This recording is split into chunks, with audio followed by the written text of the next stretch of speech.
নমস্কার বন্ধুরা, আজকে একটা নিরামিষ রান্না নিয়ে চলে এসেছি। ছোলার ডাল দিয়ে সয়াবিন আলুর তরকারি। এই ছোলার ডাল দিয়ে সয়াবিন আলুর তরকারি একবার তৈরি করে দেখবেন, খেতে খুব ভালো লাগে।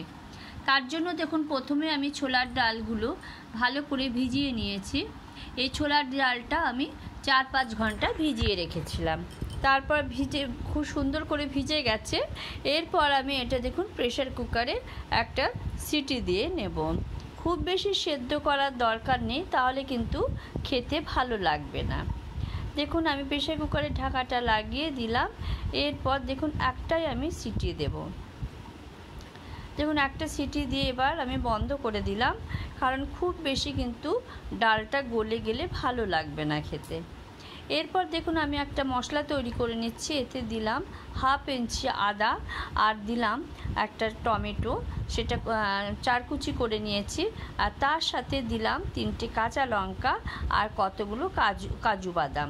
আপনাদের যদি ঝাল খুব ভালো লাগে বেশি খেতে, তাহলে আরও কতগুলো কাঁচা লঙ্কা দিয়ে দেবেন। আমি পেস্ট করে নিলাম। আর এই দেখুন ছোলার ডালটা এইরকম সেদ্ধ করতে হবে। সেদ্ধ করে আমি জল ঝরিয়ে নিলাম। আবার একটা মশলা তৈরি করে নিচ্ছি। দেখুন এতে দিয়েছি 1 চামচ জিরে গুঁড়ো, 1 চামচ ধনে গুঁড়ো, আর দিলাম কিছুটা হলুদ আর কাশ্মীরি লঙ্কা। এই সমস্ত কিছু একসাথে দিয়ে আমি একটু জল দিয়ে এটা ভিজিয়ে রাখছি। দেখুন মশলা সব সময় এইভাবে গরম জল দিয়ে অল্প একটু ভিজিয়ে রাখবেন, এতে করে কিন্তু খুব সুন্দর কষা যায়। দেখুন এরপর আমি কড়াইয়ে গরম জল করতে দিয়েছি। সয়াবিনগুলো একটু ফুটিয়ে নেব। খুব বেশি ফুটানোর দরকার নেই, অল্প একটু ফুটে উঠলে এটা আমি বন্ধ করে দেব। এরপর দেখুন আমি একটা কড়াইয়ে তেল দিয়েছি। রিফাইন অয়েল দিলাম, আপনারা চাইলে সর্ষের তেলে করতে পারেন।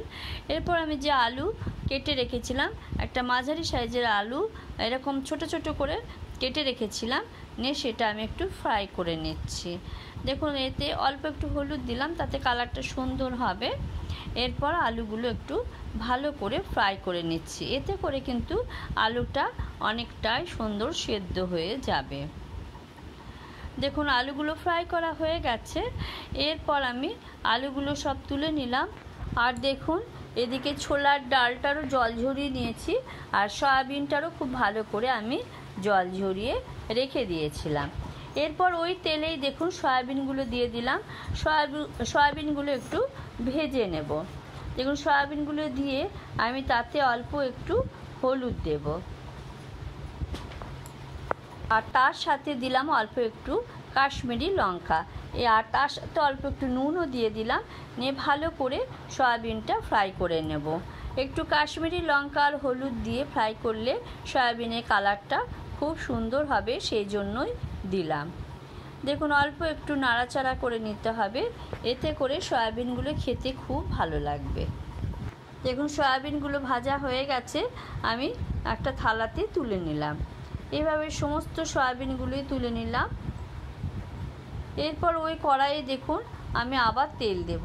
তেল দিয়ে সেটা গরম হয়ে যাওয়ার পর গোটা জিরে ফোড়ন দিলাম, আর তার সাথে দিয়েছি এলাচ, দারচিনি আর গরম মশলা আর তেজপাতা দিয়ে আমি একটু ফ্রাই করে নিচ্ছি। অল্প একটু ফ্রাই করা হয়ে গেলেই এতে দিয়ে দিলাম আমি টমেটো, আদা আর কাঁচা লঙ্কা, তার সাথে কাজু বাদাম দিয়ে যে পেস্টটা করে রেখেছিলাম সেটা দিয়ে দিলাম। দিয়ে দেখুন অল্প একটু ভেজে নিলাম। আমি অল্প একটু হিং দিতে কিন্তু ভুলে গেছি। আপনাদের যাদের পছন্দ নয় হিংটা, তারা দেবেন না, কিন্তু হিংটা দিলে নিরামিষ রান্না তাহলে খেতে ভালো লাগে। তাই মশলাটা সরিয়ে রেখে অল্প একটু হিং দিয়ে দিলাম, দিয়ে আবার ভালো করে দেখুন কষে নিচ্ছি। এতে করে কিন্তু তরকারির স্বাদ খুব ভালো হয়। আর আমি যে মশলাটা জিরে গুঁড়ো, ধনে গুঁড়ো আর কাশ্মীরি লঙ্কা একসাথে পেস্ট করে রেখেছিলাম সেটা দিয়ে দিলাম, আর তার সাথে অল্প একটু জল দিলাম। এতে করে কিন্তু তরকারিটা খুব সুন্দর কষা যাবে, সেই জন্য দিয়ে দিলাম। দেখুন মশলাটা কিছুক্ষণ ফুটতে দিলাম, এতে করে মশলার কাঁচা গন্ধটা কিন্তু চলে যাবে। দেখুন কিছুক্ষণ ফোটার পর এরপর সমানে কিন্তু খুন্তি দিয়ে নাড়তে হবে, কারণ কাজু বাদাম আছে, এতে করে কিন্তু তলায় বসে যেতে পারে। আমি গ্যাসের ফ্লেম কিন্তু মাঝারি রেখেছি। নিয়ে মশলাটা সমানে কষে নিচ্ছি। দেখেই বুঝতে পাচ্ছেন মশলাটা কিন্তু সুন্দর করে আমার কষা হয়ে গেছে। মশলা কিন্তু কষলে তরকারির স্বাদ বেশ ভালো হয়, সেই জন্যই কিন্তু মশলাটা কষে নেওয়া দরকার। আর এতে করে মশলার কাঁচা গন্ধটাও চলে যায়, নইলে খেতে ভালো লাগবে না। দেখুন কষা হয়ে গেছে। আর ঠিক এই সময় দিয়ে দিলাম সয়াবিন আর আলু। সয়াবিন আর আলুটা আমি আগে থেকে যেটা ভেজে রেখেছিলাম সেটা দিলাম, দিয়ে মশলাটা দিয়ে সুন্দর করে দেখুন মিশিয়ে নিচ্ছি। দেখুন মশলা দিয়ে একটু কষে নেব, সেই জন্য অল্প একটু গরম জল দিলাম। এরপর দেখুন সয়াবিন আর আলুটা একসাথে কষে নেব। এতে করে কিন্তু মশলাটা খুব সুন্দর কষা যায় আর তরকারির স্বাদটাও ভালো হয়। এই সময় যে ছোলার ডালটা আমি সেদ্ধ করে রেখেছিলাম সেটাও দিয়ে দিলাম, দিয়ে সবগুলো একসাথে দেখুন খুব ভালো করে কিন্তু কষিয়ে নিতে হবে। দেখুন সমানে নাড়তে হবে। এই সময় আমি পরিমাণ মতন নুন দিয়ে দিলাম। নুনের ভিডিওটা আমার ডিলিট হয়ে গেছে, তাই দেখানো গেল না। এই সময়ে কিন্তু আমি নুন দিয়েছি, দিয়ে ভালো করে কিন্তু কষে নিলাম। দেখুন আমার কষা কিন্তু হয়ে গেছে, দেখেই বুঝতে পারছেন তরকারিটা আমার কিন্তু কষা হয়ে গেছে। দেখুন কড়াইয়ে কিন্তু লেগে লেগে আসছে, সেই জন্য বারে বারে নেড়ে দিচ্ছি। এরপর দেখুন এতে আমি গরম জল দিয়ে দিলাম। গরম জল দিয়ে কিছুক্ষণ কিন্তু ফুটতে দিতে হবে। দেখুন পরিমাণ মতন জল দিলাম, জল দিয়ে এরপর এটা আমি কিছুক্ষণ ফুটতে দেব। দেখুন মনে হলো একটু জলটা কম হয়েছে, কারণ হচ্ছে কিছুক্ষণ ধরে একটু ফোটালে কিন্তু তরকারির স্বাদটা খুব সুন্দর বেরিয়ে আসবে, সেই জন্যই অল্প একটু জল দিলাম, দিয়ে কিন্তু কিছুক্ষণ ফুটতে দিতে হবে। দেখুন সুন্দর করে কিন্তু ফুটছে, কিছুক্ষণ ফুটতে দিতে হবে এইভাবে 10-15 মিনিট। এই সময় লঙ্কা দিয়ে দিলাম। দেখুন ওপর থেকে কত 4টে কাঁচা লঙ্কা দিলাম, কাঁচা লঙ্কা দিয়ে আবার কিছুক্ষণ কিন্তু ফুটতে দিলাম। দেখুন সুন্দর করে ফুটেছে, আর কিন্তু দেখেই বুঝতে পাচ্ছেন রান্নাটা আমার হয়েই এসেছে। কেউ যদি একটু ঝোল ঝোল খাবো ভাবেন তাহলে কিন্তু এই সময়ে বন্ধ করে দেবেন, কিন্তু আমি আর কিছুক্ষণ ফোটাবো। দেখুন ফোটানো হয়ে গেছে সুন্দর করে।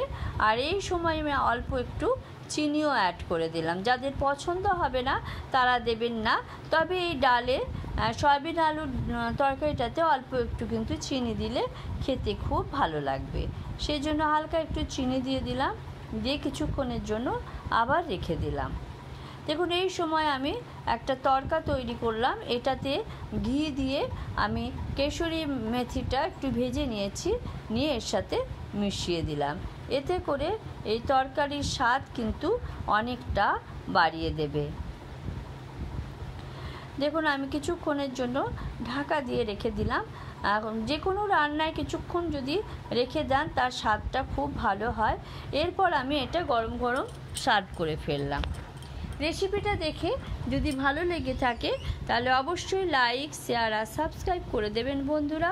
যে সমস্ত বন্ধুরা আমার ফেসবুক পেজ থেকে দেখছেন তারাও আমার পেজটি ফলো করে আমার পাশে থাকুন। দেখুন আমার রেডি হয়ে গেছে নিরামিষ সয়াবিন আলুর তরকারি। একবার হলেও এরকম ছোলার ডাল দিয়ে সয়াবিন আলুর তরকারি তৈরি করে দেখুন, খেতে কিন্তু ভীষণই ভালো লাগে। আবার অন্য কোনো রেসিপি নিয়ে দেখা হবে, ততক্ষণ পর্যন্ত টাটা।